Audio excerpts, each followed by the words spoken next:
The most disguting moment of my life just occurred 30 minutes ago. What is the most spew-worthy moment of your life so far?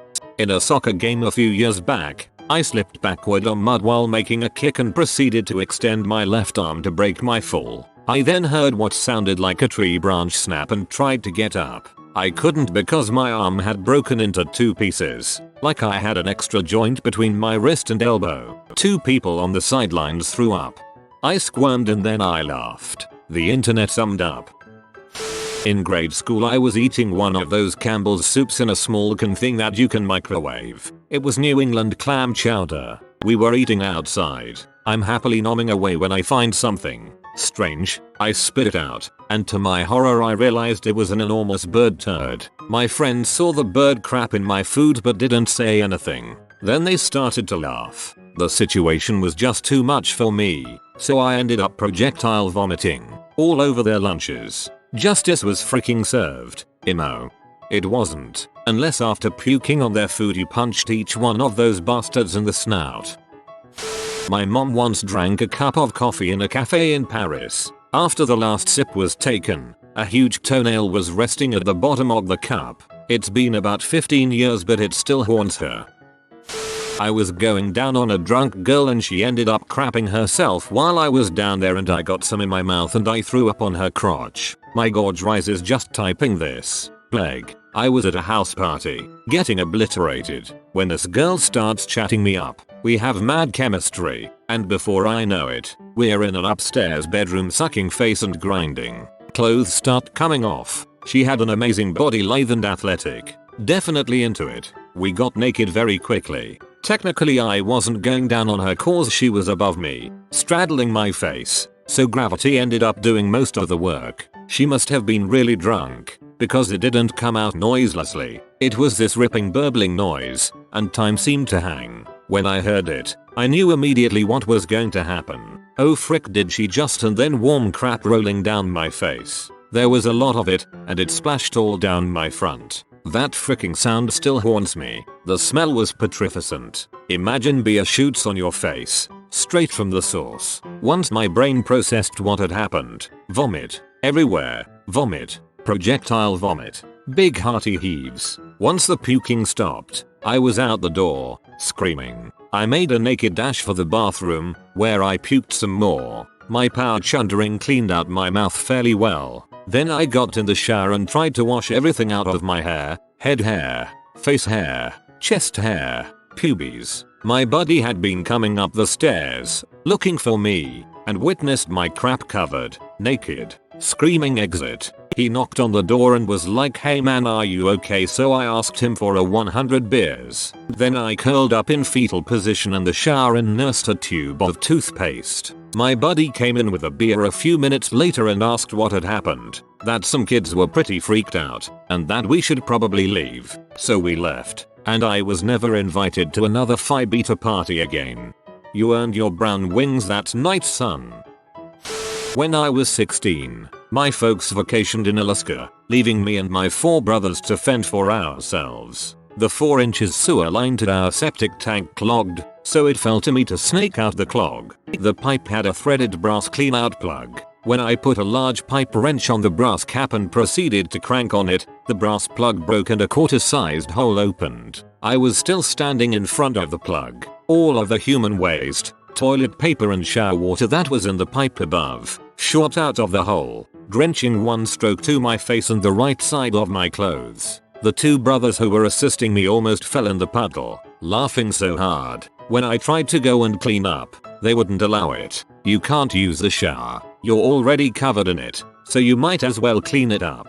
I couldn't disagree, so I did. They did give me a towel to clean the crap from my face.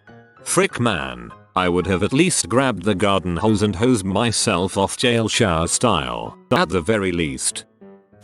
Once, at my old apartment, we had a mouse problem. I tried everything to catch them, traps, cleaning well, etc etc, but they just kept coming. Finally, my landlady ended up putting out poison, which I was trying to avoid because I knew it leads to a lot of mice dying in awkward places in the house. like small spaces and crannies. Anyway, of course a week later, I smell a gross dead mouse smell coming out of my roommate's walk-in closet, which is by my room. I walked in and saw a dead little mouse right on the floor. So I grabbed a broom and dustpan and went to clean it up. I put the dustpan right to the side of the mouse and kind of tapped it lightly with my foot to get the lip of the pan under the little guy. As soon as the dustpan bumped the corpse, maggots started streaming out of the corpse anus. Dozens of maggots, wriggling and writhing out of the backside of the mouse. There were so many that the mouse corpse deflated when they left. I was torn between being so overcome by disgust that I wanted to run away, and the fact that now there were a couple dozen maggots streaming out of the corpse and wriggling towards my roommate's possessions. I ended up getting it together enough to sweep them all up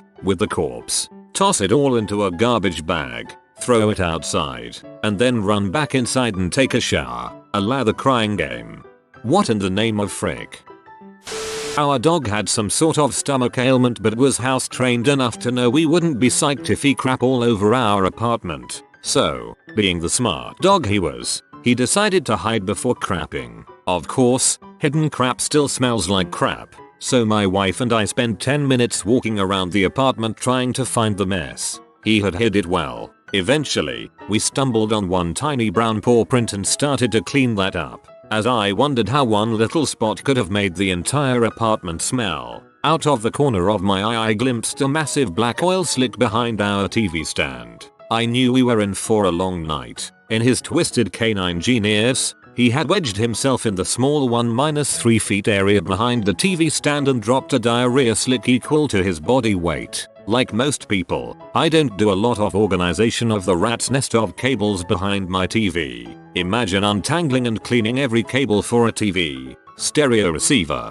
PS3, Wii, Xbox, etc. You know how power cables and speaker cables have a groove down the center? Those grooves were choked with crap. 2 hours, 3 rolls of paper towels, and 2 large garbage bags later, the area was again safe for habitation. TLDR. My dog blew a diarrhea oil slick in the least convenient place possible and it took hours to fix. I wasn't even mad. It was amazing.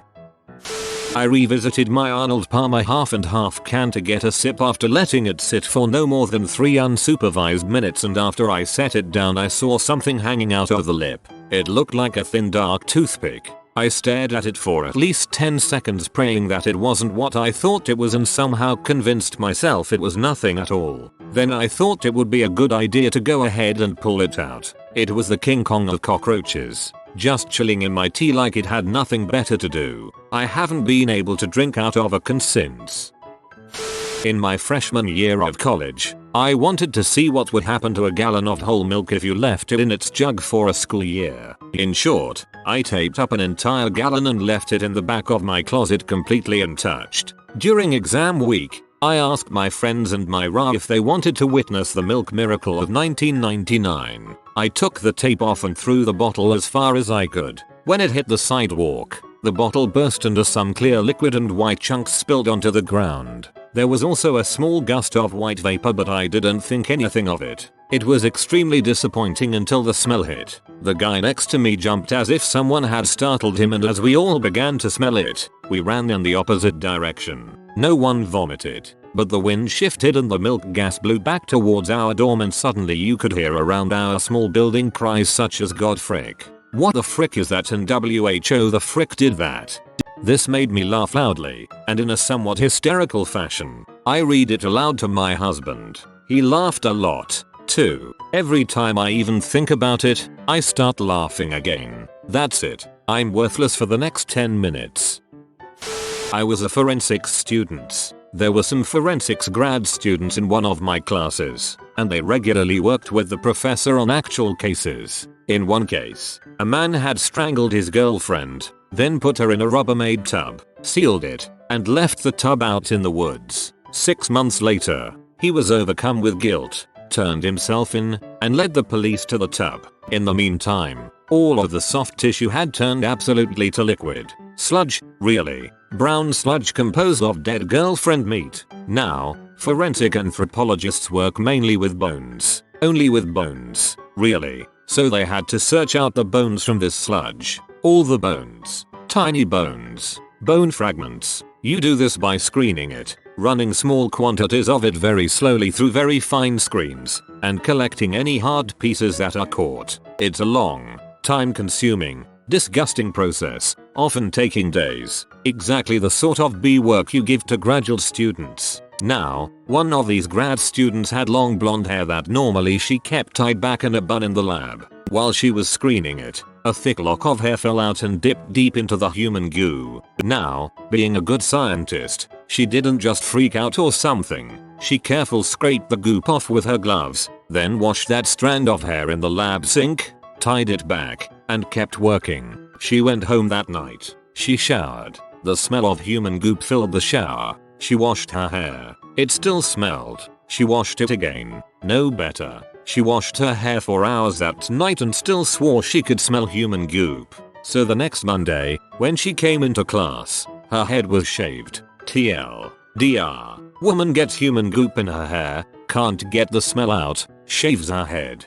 I don't know how forensics people do that job. I just couldn't. For so many reasons. Respect. If I were her, I would have immediately cut off that lock of hair. No saving that thing. And I totally understand why she shaved her head.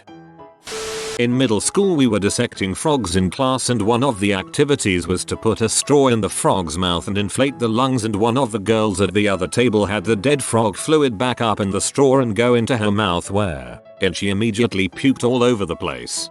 What a rebiting story. I once opened up my infant son's footy pajamas and found he had explosive diarrhea all throughout. It took me a good 30 minutes to clean up everything and give him a bath. As I laid him back down on the now clean changing table to put a new diaper on, more diarrhea projected out of his unprotected butt and ran all over table. Add some of my puke to the mix and I had one heck of a secondary mess to clean up.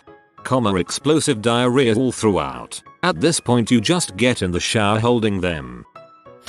When I was a little kid, I had a small jar in my room. One day, for no reason, I brought it outside with me and set it down on my lawn. Open. I come back 5 minutes later to find a gigantic wasp sitting right in the middle of it. With my quick thinking, I threw a lid on there. Now, at the time I was into science, so I'm thinking, this is a perfect opportunity. I shake the jar up until the wasp is barely moving, and then pour into that jar every possible thing I could get my hands on. Vinegar, salt, cleaning products, the whole 9 yards. I then sealed up this container and put it in the back of my shelf, never to be thought of again. Fast forward 10 motherfucking years, I'm moving out of my house. As I'm cleaning out the shelf, I find Mr. Wasp. His body is almost perfectly preserved, and all of the liquid that had been in there was now just a sticky mess. And I freaking opened it. I'd rather be taped to a chair and watch goats for the rest of my life than to smell that smell ever again. It hit my nose like Chris Brown with Rihanna. I insta-vomited so bad that I ruined all of my shirts, most of my pants plus underwear, and my couch which I had in my room. All of my clothes were laid out to be packed, since I was moving. And, the best part is, I passed out. That's right. My parents entered the room 5 minutes later because they smelled something terrible from downstairs. I will never forget that. TLDR. Mummified a wasp in a jar, opened it up a long time later and destroyed my room and a piece of my soul. I was in a Barnes & Noble and I had to go to the bathroom. I walk into the restroom, and there's a butt-naked Asian woman, at least 80 or 90 years old in there, butt naked. There's crap smeared on the mirrors, on the walls, in all of the toilets, every freaking where. The woman was trying to wash off her clothes in the crap-filled sink which was pouring crap-filled water onto the crap-coated floor. I started retching and ran away as fast as I could. The woman came out of the restroom and started yelling for me. We later learned that she had also left a surprise in several different aisles. In the end, her excuse was that somebody had made her eat hot peppers. TLDR. Old Asian woman shoots all over Barnes & Noble. I'm lucky enough to find her butt naked, trying to wash off her crap-covered clothes. At a party, I once took a drink from my whiskey plus coke, only to realize that it was in fact my bong hitting host's spittoon glass. I retch every time I remember it.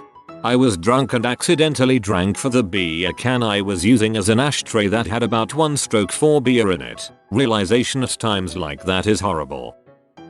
My ex-wife used to have a dog that would eat its own crap, fresh and hot, right out of the oven. It was a large dog, too, which meant a large quantity of crap. That by itself would be bad enough, but that was only the beginning. Eating crap apparently gave the dog indigestion. Who could imagine? And the result was that he would occasionally burp ghastly turd-scented burps that could easily clear a room full of sanitation workers and forensic pathologists. Even this was not enough. After a big wad of dog crap had festered in the heck cauldron of his stomach for a few hours, he would barf. You know how most dogs give you at least a couple seconds warning when they're about to spew? Maybe they start making hic moomp gark noises, or walk around looking uncomfortable or something. Not this dog. He would just suddenly, with no warning at all, projectile vomit an amazing quantity of liquefied feces mixed with stomach acid. Human language does not have the capacity to adequately describe the smell. Well, one morning,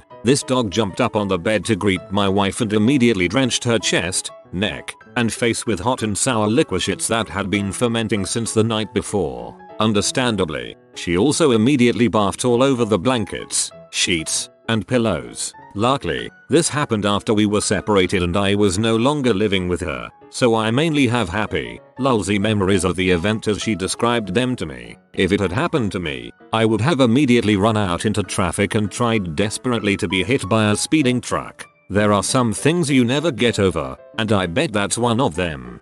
I have never laughed so much at a post before. Ghastly turd-scented burps that could easily clear a room full of sanitation workers and forensic pathologists is beautifully descriptive, in a horrible way, while hot and sour liquishits sounds like a dish from the Chinese buffet in heck. I used to work at a buffet and one time this little kid, probably 3 or 4, overate hot dogs. His parents did nothing to control the situation, and ending up vomiting hot dogs and nastiness all over himself, the table, his chair and the floor. The parents then watched me as I cleaned up their kid's vomit. They then let him go get more hot dogs to eat. To this day, hot dogs make me want to vomit. Went to bus a table once after a family left. Noticed immediately they left me quite the shit pile in their son's high chair. I don't know if it was disgusting as much as it was shocking. I had kidney stones and it lodged in my urethra and I went to take a pee when I was stoned, and I started pee blood. Totally blew my mind. I couldn't decide if I should not pee because I was afraid I would pee out all my blood. I think that's a totally legitimate worry, stoned or otherwise. Whilst unloading my washing after a cycle, I realized that one of my cats had climbed into the washing machine whilst I was collecting clothes. Those 10 seconds of realization, immediate grief and nausea were easily the worst of my life so far. I was in NYC and ate at some cheap butt buffet near Times Square. When we went to the Greyhound station afterwards to head home, I felt really sick and had the urge to barf really strongly. I ran to the bathroom and went to the closest stall. It still smelled like crap, so someone had to have recently crap in there. There wasn't crap in the bowl at the moment, but someone was shooting logs into that water only a few minutes before. The vomit exploded out of my mouth at about 3000 C. It hit the water so hard that it splashed the recently shitted and currently vomited water back up into my face, and it actually went in my eyes. This made me barf harder until I had absolutely nothing left to give. I dry heaved every time I thought about it for weeks afterwards. It also caused me to chuckle a bit because if I saw someone do that I would laugh my butt off. Holy frick, I'm laughing at this so hard. After high school I was working in the warehouse basement of a store in NYC. One day a huge storm caused the sewer outside to back up into my office. There was about 4 inches of water and every bit of nastiness from the street outside on the floor that the other warehouse guy and I were given the task of cleaning up. Our manager rented a sump pump and after I had set it up I turned it on while leaning over the top of it. Having never used one before, I had neglected to secure the output hose to the top, which then broke loose, sending a high pressure geese of crap straight into my open mouth, eyes and nose. As I spun away from it choking and gagging, I must have kicked the pump, unplugging it from the wall. My friend could barely contain himself, he was laughing so hard but calm as a bee. When he finally pulled himself together, he grabbed the plug for the pump and while standing in 4 inches of sludge plugged it back in, nearly electrocuting himself. Watching him writhe violently for those few seconds before the circuit breaker trip took my mind off the evil taste in my mouth. My son had a bite on the underside of his forearm when he was around 7. It swelled up pretty bad, so we took him to the doctor who told us it was MRSA. I'm a freaking germaphobe, so I freaked and constantly wiped down everything in the house with bleach as was instructed by the doc. We also had to constantly drain the bite each day, basically popping the large zit-like thing growing on my son's arm. My son is a pretty tough kid.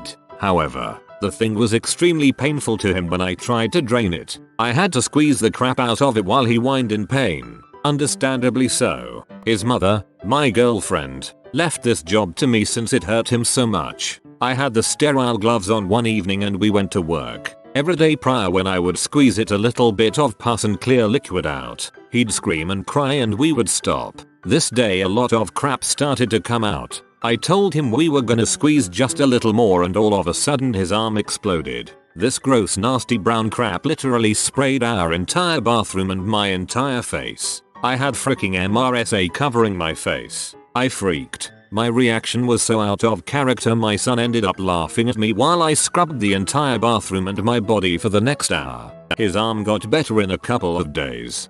I googled MRSA. Nope.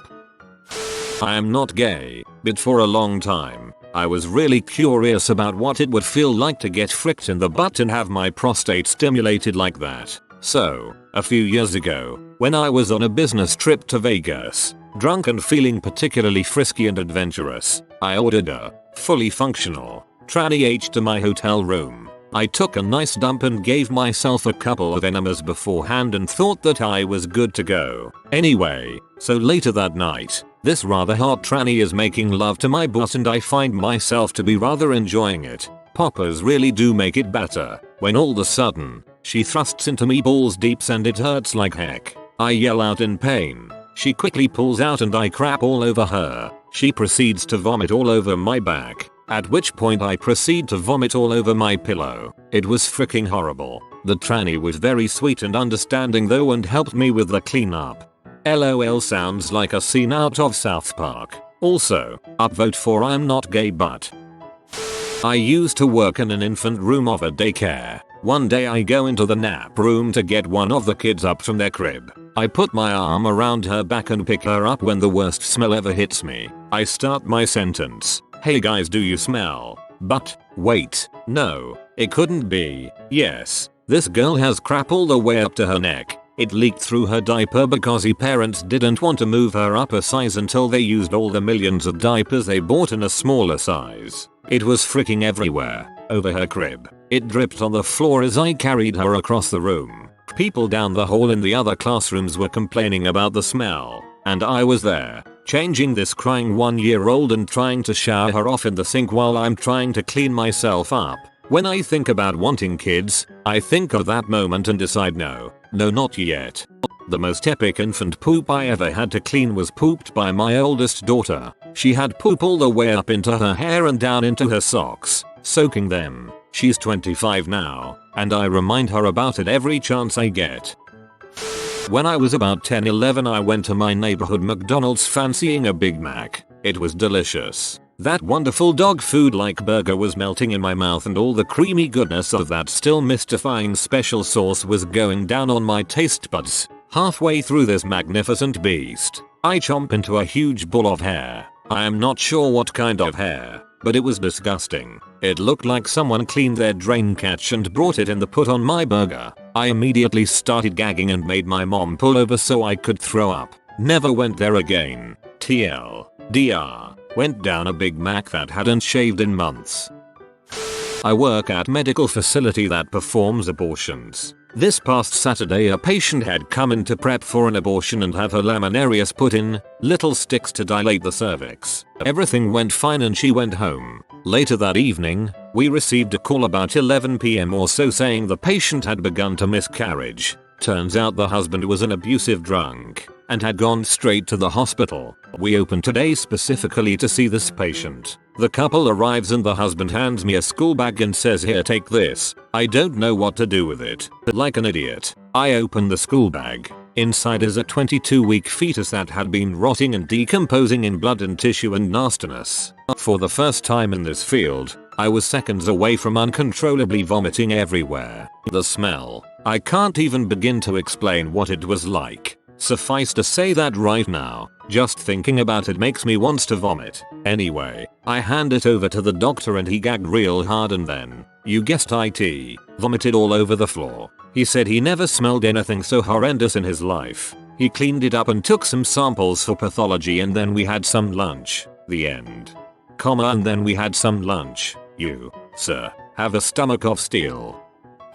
This didn't happen to me, but I witnessed it firsthand, and I puked just from watching. Over the summer, I had a few friends over. We were drinking, watching some crap on TV, and just having fun. Eventually, one of our friends passed out face up on the pool table. My friend, I'll call him Bob, decided we should mess with him. We didn't want to do anything lame, so Bob thought someone should fart on his nose and see if he'd wake up. The only one who could fart on demand is Bob, so he had the honors. He climbed on the pool table, pulled his pants down, and crouched over my friend's face. At the same time, his balls were literally touching my friend's lips, which was hysterical to say the least. Bob started grunting as he tried to push out this fart, and then it happened. He crap on his face. Immediately, my friend woke up, scared out of his mind. There was a slimy, half-liquid crap all over his face, testicles were on his mouth, and he was already about to vomit. He turned to the side, while shoving Bob, and his crap covered butt onto the floor, and puked all over him. Bob puked. We all puked, while laughing hysterically, besides the one who got crap on. The house smelled for a week. It took forever to clean up the floor, and the stench. If you are new to the channel, you can subscribe. I publish new videos every day.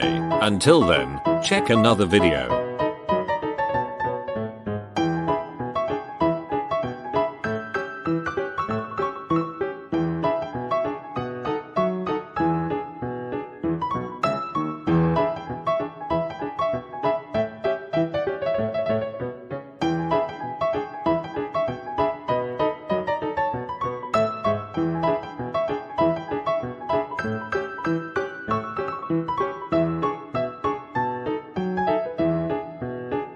Bye for now.